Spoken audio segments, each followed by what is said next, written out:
मुजम्मिल साहब से कि वो भी तशरीफ लाएं और अपने खूबसूरत साथ जनाब मुजम्मिल।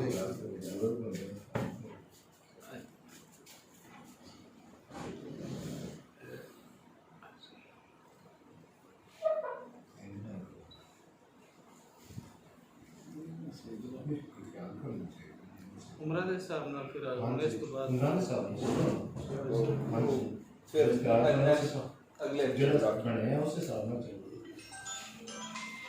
मैं जुदा और वो जुदा बहका हुआ, प्यार का है सिलसिला बहका हुआ। आज कल है आप हम पर मेहरबान और हमारा हौसला बहका हुआ। अच्छे लगते हो तुम जनाब हमें, मन को बातें हैं ये गुलाब हमें।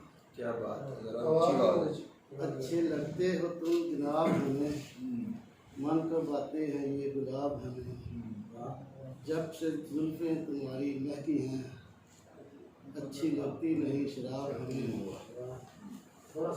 फिर तो औकात भूल जाते हैं, फिर तो औकात भूल जाते हैं। आप कहते हैं जब नवाब हैं, वाह वाह वाह। नाज बेजा हमारा करते हो और कर दोगे तुम खराब हमें। क्या कहें। वाह जी वाह।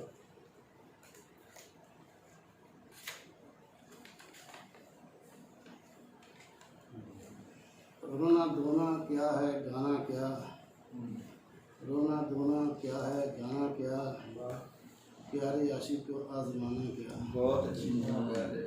लोग सारे ही हमको छेड़े हैं, लोग सारे ही हमको छेड़े हैं। हम पे आया है ये ज़माना क्या, हम पे आया है ये ज़माना क्या। क्या बात। बहुत शुक्रिया मुजम्मिल अहमद मुजम्मिल साहब थे। लाइव हमारी ये नशिस्त बहुत सारे दोस्त देख भी रहे होंगे, तो मैं पहले भी माजरत कर चुका हूँ क्योंकि मैं जिन दोस्तों को पहले सुन नहीं सका, तो उस हवाले से अगर मुझे कोई फहरिस्त मेज़बान की तरफ से फराहम कर दी जाए तो मेरे लिए आसानी होगी। अदरवाइज़ मेरी अगर छोटी मोटी कोताही को ये आप इग्नोर कीजिए, इस पर नोटिस ना लिया कीजिए। जी जी। और अब मैं मुल्तमस हूँ, बहुत खूबसूरत लिखने वाले हमारे एक